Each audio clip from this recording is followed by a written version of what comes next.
தமிழ்நாட்டு அரசியல்ல ஒரு அதிர்ச்சி வைத்தியமாக வந்திருக்கிறார் திரு அண்ணாமலை.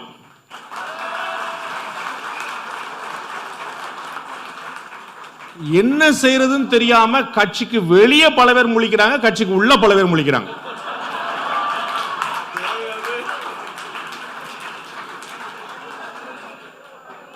என்ன செய்வாரு அப்படின்னு ஒரு 9-10 வருஷம் போலீஸா இருந்தவர் பாருங்க. அதனால என்ன செய்வாரு அப்படின்னு நிறைய பேர் முழிச்சுக்கிட்டே இருக்கிறாங்க. ஏன்னா அவர் பல இடங்கள்ல சொல்லியிருக்காரு, உன்னை மாதிரி பல பேரை தலையில கட்டி தொங்க விட்ட வேணாம் அப்படின்னு. அடுத்து நம்ம தான் தொங்கணுமோ அப்படின்னு பல பேர் ஃபீல் இருக்கிறாங்க. ஒரு வித்தியாசமான காம்போ. எப்படி இந்திய கிரிக்கெட்ல சச்சின் டெண்டுல்கருடைய வருகை பெருசா புரட்டி போட்டுச்சோ, அது மாதிரி தமிழ்நாடு அரசியல்ல அண்ணாமலையுடைய வருகை ஒரு பெரிய ஒரு அதிர்வலைகளை கிளப்பியது. அவருக்கு நிறைய விஷயங்கள் சாதகமாக இருக்கிறது. அது ரொம்ப முக்கியமான விஷயம். ஒரு வேக்குவம் கிரியேட் ஆன இடம்.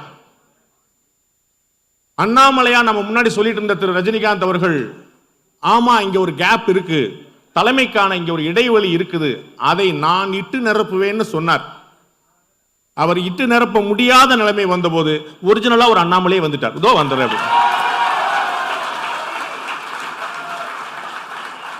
தமிழ்நாட்டு அரசியல்ல ஒரு மாற்று சக்திக்கான தேவை அண்ணாமலை வந்த பிறகு உருவானதல்ல. நான் உங்களை குளிர்விப்பதற்காக வரவில்லை. அது 1991 இருந்தே இருக்குது. அன்னையிலிருந்தே இந்த முயற்சி நடந்துகிட்டே இருக்கு. தமிழக மக்கள் எப்போதுமே ஒரு மாற்று சக்தி அமையாதா அமையாதா என்று ஏங்கிக் கொண்டே இருக்கிறார்கள். அந்த மாற்று சக்தியாக வந்த முன்னாடி நின்ற திரு ராமதாஸ், திரு மூப்பனார், திரு விஜயகாந்த் எல்லாருமே திரும்ப அங்கே போய் நின்னாங்க. அப்ப இவர்களுக்கு வேற வாய்ப்பே இல்லாம போய் நிற்கும் போது வேற ஒருத்தர் வரமாட்டாராங்கிற ஒரு சின்ன வெளிச்ச கீற்று வந்து நிற்கிறது இவருடைய உருவத்தில். இப்போதைக்கு நீங்களும் ஏடிஎம்கே கூட தான் இருக்கீங்க. ஆஸ் ஆன் டேட் அவர் அழகா சொல்றாரு, ஆனா இன்னைக்கு நாங்க அதிமுக கூட்டணி தானே இருக்கோம் அப்படிம்பார். நீங்க எல்லாரும் அதிமுக கூட்டணி இருக்கோங்கிறத ஹைலைட் பண்ணுவீங்க. நான் இன்னைக்கு அப்படிங்கிற மட்டும் தான் ஹைலைட் பண்ணுவேன்.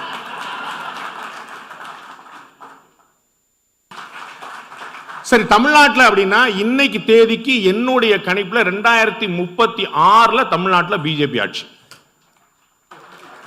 அது அன்னை கைதட்டலாமா யோசிச்சார். 2036 ரொம்ப தள்ளி போயிருது அப்படின்னு. பிஜேபி ஆட்சிங்கிறது நல்லா இருக்கு, 2036 ரொம்ப நாசி இல்லையாப்பா, 6-3-2 அப்படின்னு சொல்றாரு. அது எனக்கு தெரியாது, அது என்னுடைய கணிப்பு. அதை 36க்கு முன்பே 31லயோ 26லயோ அதற்கு பிறகு 36க்கும் பிறகு 41லயோ கொண்டு வர போறது உங்களுடைய கையில் இருக்கு, என் கையில் இல்லை. என்னுடைய கணக்கு இந்த வேகத்துல இந்த வண்டி போச்சுன்னா எத்தனை கிலோமீட்டர் போகுது, எவ்வளவு ஸ்பீட்ல போகுது, எந்த ஊருக்கு போக போகுதுன்னு பார்த்தா நான் 2036 சொல்றேன். முன்னே அதற்கு முன்னாடி ரீச் ஆறதும் அதற்கு பின்னாடி ரீச் ஆறதும் வெறும் டிரைவர் கையில இல்ல. நீங்க எல்லாத்தையும் டிரைவர் பார்த்துவா, எல்லாம் மேல இருக்கிறேன் பார்த்துவா, மேல இருக்க பார்த்து அப்படி இல்ல. நீங்க ஃபியூல் போட்டீங்களா, வண்டி கண்டிஷன்ல வச்சிருக்கீங்களா, சர்வீஸ் பண்ணிருக்கீங்களா, வண்டி புது வண்டியா நல்ல வண்டியா, யாராவது பஞ்சர் ஆக்கிடுவாங்களா, இது அத்தனையும் பார்த்துட்டு தான் ஓடணும். So it's upon you. 2014 என்ன நினைச்சுக்கிற சின்ன ஞாபகப்படுத்த விரும்புறேன். 2019-24 தான் நம்ம பேச போறோம். 2014 தமிழ்நாட்டில் ஒரு பெரிய மும்முனை போட்டி ஏற்பட்டுச்சு. ஏடிஎம்கே ஒரு அலையன்ஸ், டிஎம்கே ஒரு அலையன்ஸ், பிஜேபி தலைமையில் ஒரு அலையன்ஸ். அன்று ஜெயலலிதாவும் கருணாநிதியும் ஆக்டிவா இருந்தாங்க, மறந்துடக்கூடாது. இன்றைக்கு அரசியல் பேசக்கூடிய பல பேர், சோகால்டு நடுநிலை பத்திரிகையாளர் பல பேர் 2017க்கு பிறகுதான் வரலாறே ஆரம்பிச்சதுன்றான். அப்படி இல்ல, 2014 பிஜேபி ஒரு வரலாறை படைத்தது. அவர்கள் 2 பேரும் இருக்கும் போதே 18% வாங்கக்கூடிய அளவுக்கு கூட்டணி வந்துச்சு.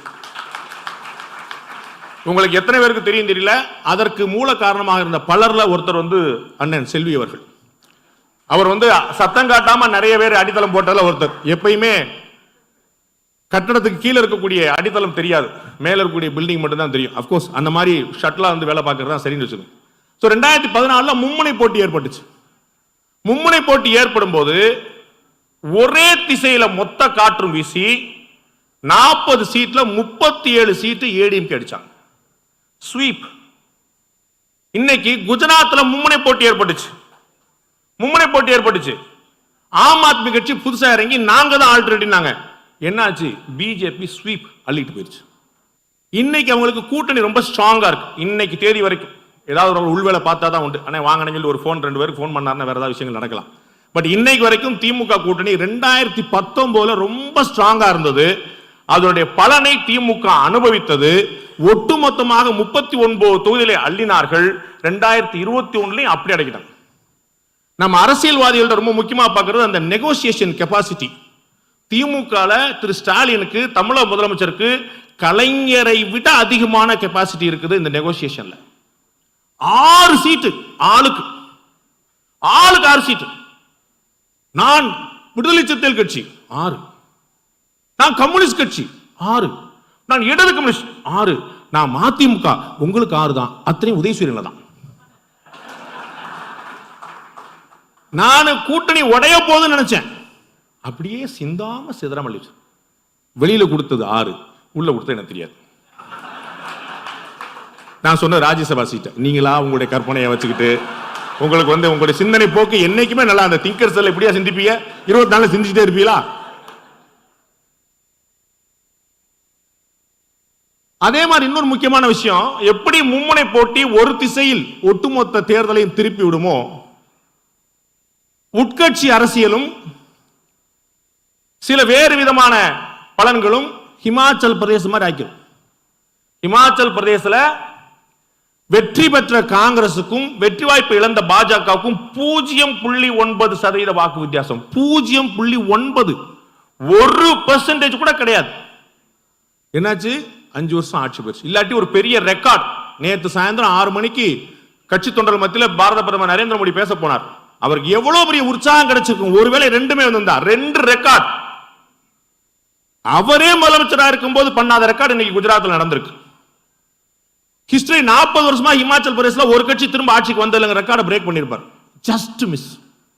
அப்ப எவ்வளவு கவனமா இருக்கும். நம்ம ஒரு ஓட்ட கூட எங்க திரு அழகிரி அவர்களுடைய திருமங்கலம் ஃபார்முலா பத்தி எல்லாரும் சொல்வீங்க. அதெல்லாம் விமர்சனமா பார்த்துட்டு திருமங்கலத்துல எல்லாரும் ஆரம்பிச்சமா. நான் 26 வருஷம் அரசியல் பார்த்துட்டு இருக்கேன். திருமங்கலத்துல ஆரம்பிக்கல. திருமங்கலத்துல அது ஒரு திருப்பு முனையை தந்தது. என்ன பண்ணார் அண்ணன்றீங்க? Micro management. திரு அழகிரி அவர்கள் பண்ணது ஒரு ஓட்டு கூட சிந்தாம அத்தனை இறங்கினார். 13வது வார்டுல 36வது தெருல முருகேசன் ஓட்டுன்னு விழலையே அப்படின்னாரு. முருகேசன் துண்டா தூக்கிட்டு வந்துட்டாங்க. வா ஓட்ட போடு டிக் போட்டானே முருகேசன் ஓட்டு போட்டாங்க. Okay right. அதிரி புதிரி வெற்றி. கற்பனையே பண்ண முடியாத வெற்றி. Micro level management. நான் திரும்ப சொல்றேன், இது கூட்டணினாலோ தலைவராலோ பேச்சாலோ மட்டுமில்லை, செயலால் மட்டும்தான் சாத்தியம். அது கீழே வரைக்கும் இருந்தா தான் சாத்தியம். கீழே வரைக்கும் இருந்தா தான் சாத்தியம்.